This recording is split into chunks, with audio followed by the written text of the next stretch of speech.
ایک دفعہ کا ذکر ہے کہ کسی گاؤں میں ایک غریب لکڑہارا رہتا تھا۔ وہ دن بھر جنگلے میں لاکڑیاں کاٹتا اور انہیں بازار میں بیچ کر اپنا گزارا کرتا تھا۔ وہ بہت ایماندار اور محنتی انسان تھا۔ ہر کوئی اس کی عزت کرتا تھا کیونکہ وہ اپنی محنت سے سب کچھ حاصل کرتا تھا اور ہمیشہ سچ بولتا تھا۔ ایک دن وہ دریا کے کنارے ایک درخت سے لکڑیاں کاٹ رہا تھا کہ اچانک اس کی کلہاڑی اس کے ہاتھ سے پھسلی اور دریا میں جا گری۔ اس وقت وہ بہت پریشان ہو گیا کیونکہ دریا گہرا تھا اور کلہاڑی ہی اس کی روزی روٹی کا واحد ذریعہ تھی۔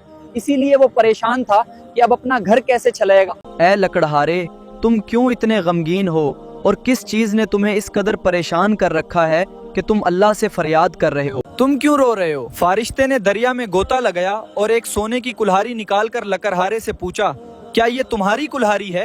نہیں، یہ میری نہیں ہے۔ فرشتے نے دوبارہ غوطہ لگایا اور اس بار ایک سونے کی کلہاڑی نکالی، لیکن لکڑہارے نے اسے بھی لینے سے انکار کر دیا۔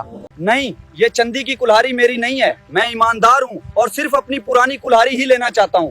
یہ قیمتی چیز مجھ سے واپس لے جائیں۔ یہی تو میری اصل کلہاڑی ہے۔ میں آپ کا بہت شکر گزار ہوں کہ آپ نے میری امانت مجھے واپس لوٹا دی۔ میری خوشی کا کوئی ٹھکانہ نہیں ہے۔ جی ہاں، یہی میری کلہاڑی ہے۔ آپ کی مہربانی ہے کہ آپ نے میری ایمانداری کا خیال رکھا۔ میں آپ کا بہت شکر گزار ہوں کہ آپ نے مجھے یہ انعام دیا۔ لکڑہارا جب خوشی خوشی اپنے گھر واپس گیا تو اس کی ساری غربت ہمیشہ کے لیے ختم ہو گئی تھی اور وہ ایک نئی اور خوشحال زندگی گزارنے لگا۔